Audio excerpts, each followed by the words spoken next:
everyone.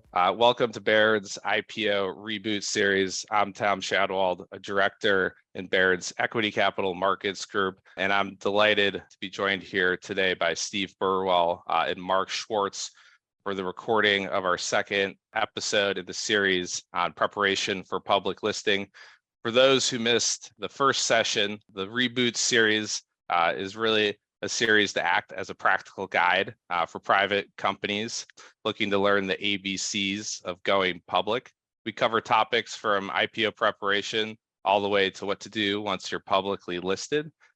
Today's session, like I said, is on the preparation for public listing, and I'll hand it over to Steve to introduce himself. Hi, everyone. This is Steve Burwell. I'm a partner at Proskauer Rose in the Capital Markets Practice Group. I've been practicing for about 24 years at a few different law firms and in-house counsel at a major investment bank. Hi, it's Mark Schwartz. I lead our IPO and SPAC capital markets advisory practice at Ernst Young. We're independent transaction advisors, helping companies go public, either IPO, SPAC, direct listing. Spent 15 years on the street in equity capital markets at a couple of different banks, including where I met Steve and Tom. Great, thanks guys. And so I think without further ado, we'll move into kind of a moderated panel with some Q&A. And so the first question here for Steve, what advisors and consultants are typically involved in an IPO process? And how should private company executives look to engage them, and kind of at what time as they think about the lead up to the IPO process? Yeah, thanks, Tom. It's a great question. I think first and foremost, taking a look at your outside auditors. Every private company, of course, is going to have outside auditors, but it may be a firm that's smaller, a little bit more regional, maybe doesn't have much public company experience. And I think if you are in that situation, you're going to want to make an upgrade pretty quickly, just because the new auditing firm may need to go back and re-audit prior financials. It's going to take them some time to get up to speed. I think I'd also say the same about your outside counsel. Again, most of these private companies are going to have outside counsel, but if it's a smaller firm without much IPO experience, you're definitely going to want to come in and get a more world-class firm pretty quickly. Sometimes private companies also engage underwriters counsel. That's the law firm representing the banks early on, even though those lawyers would be representing the banks.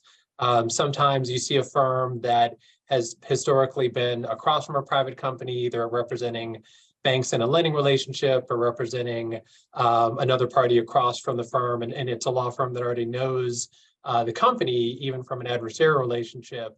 But again, having somebody that has some familiarity with you, even though they're not going to be your counsel, can be very helpful. In some deals, there's even a third law firm that's involved. If they're selling shareholders and those in the IPO, and those shareholders might be adverse or have some different interests to the company, then you might have a third firm that's just representing the selling shareholders. So moving away from law firms, I'd say next up, and again, there's no necessarily a sequence here, but next up would be engaging your investment banks. It's pretty common to have 3 or 4 investment banks leading your IPO, but there's going to be a series of smaller investment banks that might be involved in more minor roles. Some firms like to have an IPO advisor that's a more boutique bank that's just working with them directly. And then there's a series of consultants you may need, compensation consultants to make sure that your public company compensation package is up to snuff and on par with similar companies, a public relations firm, an investor relations firm. And then I guess finally, industry and market data experts to work with you on sort of all the market data that's going to go into your IPO prospectus. That's a long litany of advisors, but I hope I've answered the question. No, that's great, Steve. I think the kind of headline comment I would make there is it's important to kind of build an IPO team around yourself. It is a long process, and there are certainly a lot of work streams. And so while you need internal quarterbacks from a company perspective, it's also important, I think, early on in the process to kind of seek the help of some outside advisors to alleviate some of the distraction it may cause from running the day-to-day business as you think about kind of how to build that team around an IPO. So maybe over to Mark. Accounting and reporting, often very long poles kind of in the IPO tent. What are some of the key considerations from your perspective on how to attack those? So there's probably a couple of areas where I think companies that are further along in the process wish that they had some guidance on earlier in the process to sort of be a little bit more ready or readier on the spectrum of readiness earlier in the process. I think one is with respect to the audits. From a private company perspective, the overwhelming majority of companies are audited to AICPA standards or private company standards. Once you are looking to file a registration statement, you will need public company audits. The biggest difference between private company audits and public company audits are with respect to the amount of substantive testing that's required to get to a public company audit opinion. That testing can be done in connection with ongoing audits once a company realizes or begins to think that it is heading down an IPO path. The PCAOB audit does not need to and won't be issued along the way, but instead of going back either 2 years or 3 years, depending on how many years of financial statements you're going to have in your document, instead of going back and reopening or retesting or beginning to expand testing as you go down or closer to the IPO execution period, one of the things that companies are doing and do to sort of be ready and avoid that issue is expand the testing in connection with sort of the ongoing audits in the couple of years leading up to a potential public process. Two other things on the accounting and reporting side I'd probably mention. One is with respect to non-GAAP measures. Most, if not all, private companies are very facile and look at very detailed non-GAAP measures in running their day-to-day business as a private company. Understanding and knowing what public market investors, research analysts, and frankly the SEC will be looking for with respect to these non-GAAP measures.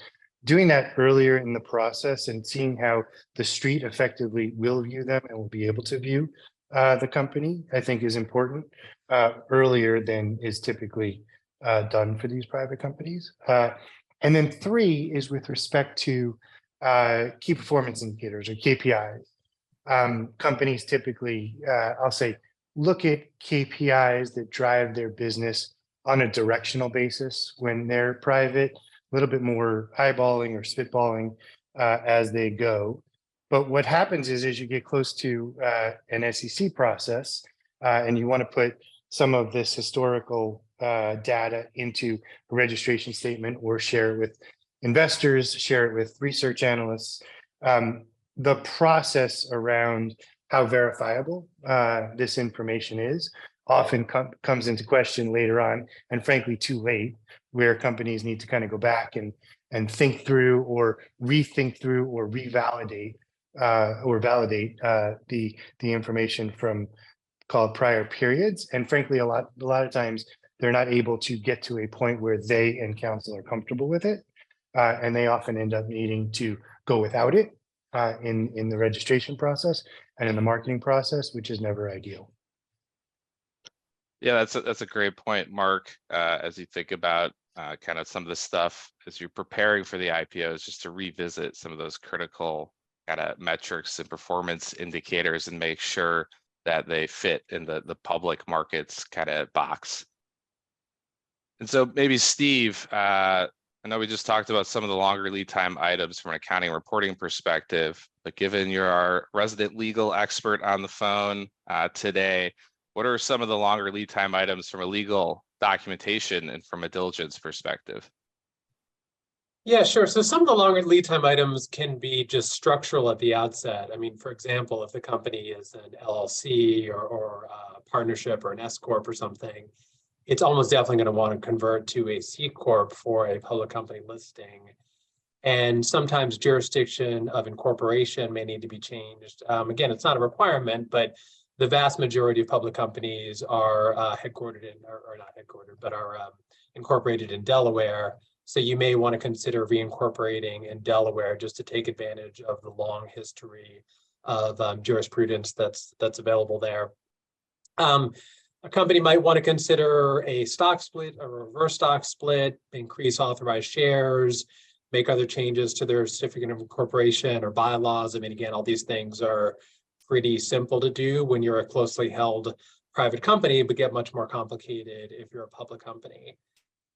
Some companies have multiple classes of stock or stock with supermajority voting rights. Again, these are things that public companies can have, but you at least, as Mark noted, want to take a good hard look at these issues and make sure they make sense. Talk to your investment bankers, talk to your lawyers, and just see if they're what you really want as a public company. Other sort of early items I would flag is reviewing stockholder agreements, seeing if certain parties have registration rights, if anyone has preemptive rights, if anyone has consent rights to you going public. Taking a look at material contracts as well, contracts with vendors, lenders, other sort of third parties you work with. And then, turning to the S1 itself, I don't think it's ever too early to start working on the business section. You sort of typically start working on that once the investment banks are engaged, but some private companies already have sort of precedent documents, either from private capital raises or maybe from a sell-side process that didn't go anywhere. You can at least always start with that and maybe start making some basic updates. You can look at comparable companies that are public companies for guidance. And sort of use those as a starting place. I mean, every company is unique, so you're never just kind of copying and pasting language, but you can at least look to those documents as guidance to see how companies in a similar industry address risks, address strengths. And then gathering the factual backup and market data to support the S1 is often a very time-consuming process. As I mentioned earlier, you're often working with industry experts or market data providers. You might have to seek their consent to use data in an S1. So that's a process I would recommend starting early. And then, I think the final thing that I would recommend a private company get moving on in terms of documentation and due diligence is just getting organized for due diligence. I mean, the investment banks and their counsel and your counsel are going to be spending a lot of time going through all of your material agreements and certificate of incorporation and bylaws and leases, sort of any kind of contract you may have, litigation history. Again, if you've had a prior M&A process or maybe a prior financing, maybe all of that stuff is nicely and neatly organized into a virtual data room. But if it's not, that's going to take some time. And again, I would just recommend getting started on that early. Thanks, Steve. Maybe for you, Mark, from capital markets preparation perspective, what do you usually tell companies who are 1 to 3 years out from a public listing to focus on? So we get that question a lot. There's a handful of things that I think companies can begin once public markets become a twinkle in their eye. One is creating or beginning to create a presence in the marketplace. So whether that is establishing a pattern of regularly released business information, updates to just sort of business products, et cetera, key initiatives, establishing that pattern, I think, well before going down the IPO path is very helpful from a number of perspectives, and sort of starts getting the message out there. Same with participation in some of the industry conferences. The industry conferences have just a ton of market participants in or around them. Beginning to get a company's name out there, just on the radar for some of the participants, I think is very helpful.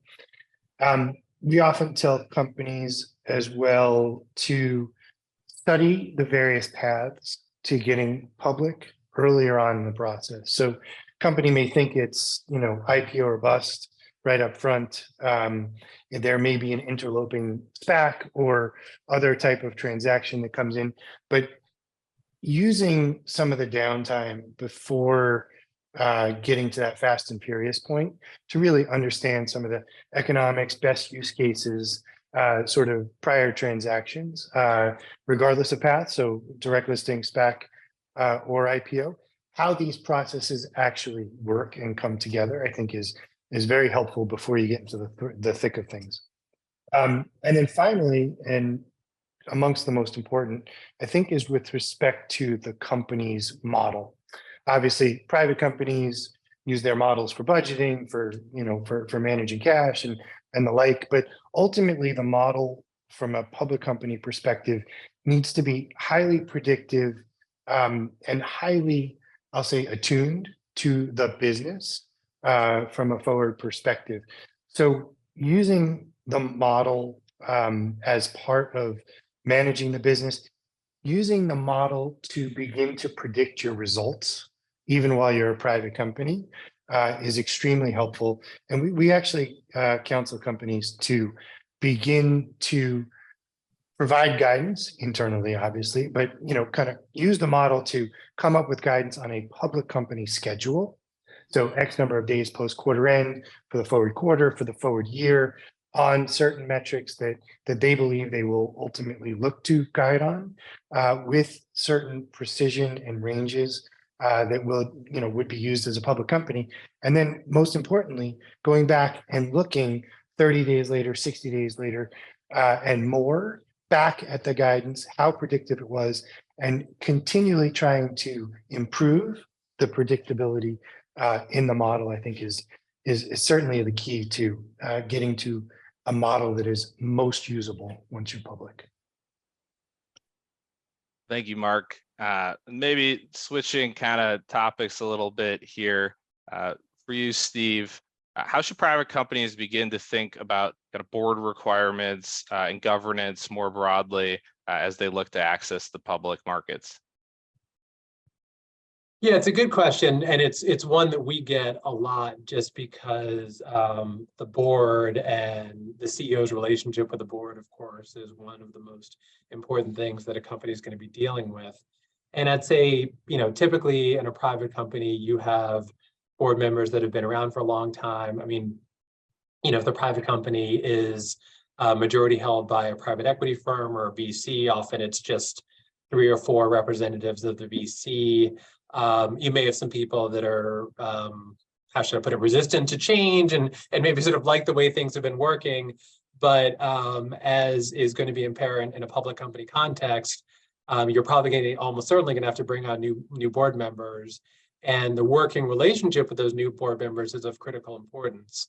So let's just start with some of the requirements. I mean, both the New York Stock Exchange and the NASDAQ require a majority independent board.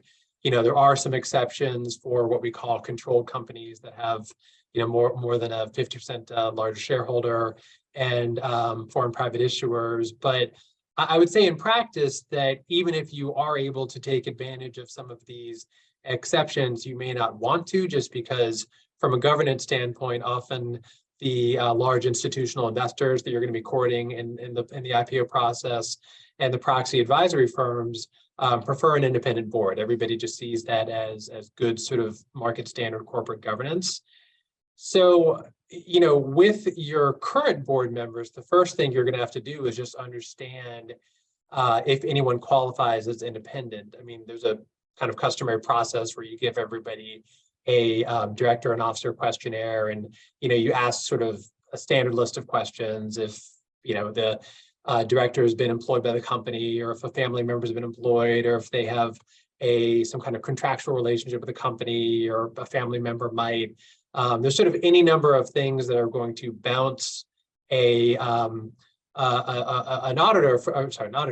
director from being not independent. And of course, if you have any one factor that makes you not independent, you're not independent. So almost definitely you're going to have to go out and find some new directors. Within each of the standard committees, you're going to have a standing audit committee, a compensation committee, a nominating and governance committee, and all of those committees are going to be comprised or should be comprised of independent board members. And there's a number of skill requirements that your board members are going to need. You have to have 3 members on your audit committee with a certain level of financial literacy. And then one of them must have meet the higher threshold of being a quote unquote financial expert. Depending on the industry you're in, you might need certain other expertise now that you're a public company that maybe you didn't need as a private company. So you're out there looking for board members that meet independence requirements. You're out there looking for board members that have skill with respect to financial literacy and these other issues. And then I guess I'll close just talking a little bit about board diversity. NASDAQ has rules requiring a certain number of diverse directors, or if you don't have a certain number of diverse directors, an explanation on why you don't. A couple of states also have similar rules. And I'd say even outside of these legal requirements, as I mentioned, the proxy advisory firms, the institutional investors, and even some investment banks look very hard at boards that don't at least have some level of racial, ethnic, and gender diversity. So these are things that you're going to want to think about pretty hard as a private company. And as noted, they just take a lot of lead time to find the right people, and people that are also, from a cultural standpoint, work well with your other directors and your management. Thank you, Steve. Maybe over to Mark here for this one. How should companies think about equity story development as they begin preparing for the IPO process? Yep. So I like what Steve said before, which is it's never too early to begin working on your equity story. I think the benefits of working on an equity story well ahead of an IPO are really around aligning the various stakeholders. It is amazing to me how different folks around the table, from management to board to owners, et cetera, look at the equity story. And it's not until people are forced to sort of coalesce around a story that you sort of that some of this starts coming to light. Inevitably, there's kind of two ways that this comes together in an IPO process. One is you're at that point where you say, okay, we have bankers and let's get in a room, and the bankers kind of take the lead and they hold the pen, and management in some ways kind of looks around and says, yeah, that's right, that's kind of right, or kind of goes along with the process. Inevitably, in those cases, the story is very directionally right, but not exactly management's precise story. And that becomes the story that management needs to own and live with in the quarters and thereafter at IPO. And frankly, I think, oftentimes it takes management teams a number of quarters to effectively tailor and hone that story, but they're doing so in the public eye. So never ideal. And I think when you talk to those management teams, if you kind of gave them a chance to rewind the clock and back up to a couple of quarters or more before IPO, and have actually sat there and forced themselves to kind of tell the story together amongst themselves prior to being influenced, prior to having the time clock ticking of, hey guys, we're filing on X date, et cetera.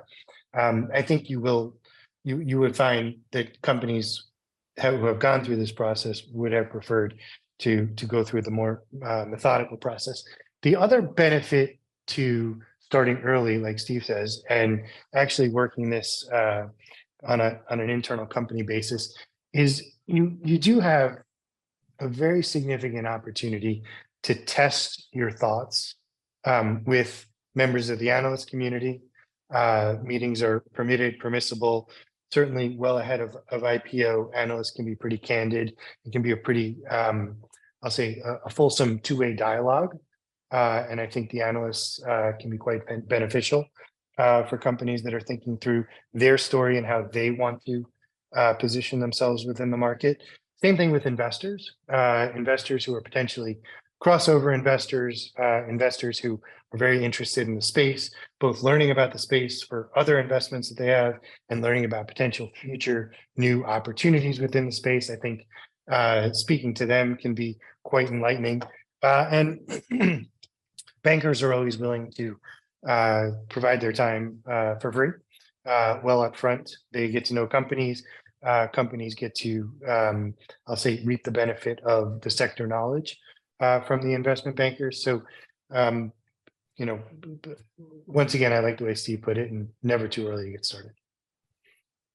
Yeah, Mark, and if I could just build on that a little bit, I mean, I think also it's important to vet this with counsel. You know, it's funny, the number of drafting sessions that I've sat in early on in the process where you start to sort of flesh out what the story will be, and you hear all these words like unique and best in class and top notch, and, you know, we're the greatest, and, you know, which is all wonderful from a marketing standpoint. But as I noted earlier, of course, everything that's going to be in the S1 has to be tested and diligence and backed up. So you often find that you have this wonderful story, and it can still be wonderful and very positive from a marketing standpoint, but you just need to dial it back a little bit and sort of rein back some of the marketing terms and do something that's going to be appropriate from a risk standpoint. That's an excellent point, Steve. And both Steve and Mark, I think, thank you very much for your time. For folks tuned in, I'm sure this has been an incredibly insightful discussion for everyone. I know that I've personally picked up a handful of talking points that I'm going to be using moving forward as well. So thank you guys. We appreciate your time. Once again, this is the Baird IPO Reboot series. We'll be back in a couple of weeks with a new episode on some of the do's and don'ts around pre-IPO activity. And so with that, Mark, Steve, thank you again, and we'll tune out until next time. Thank you. Thanks, Tom.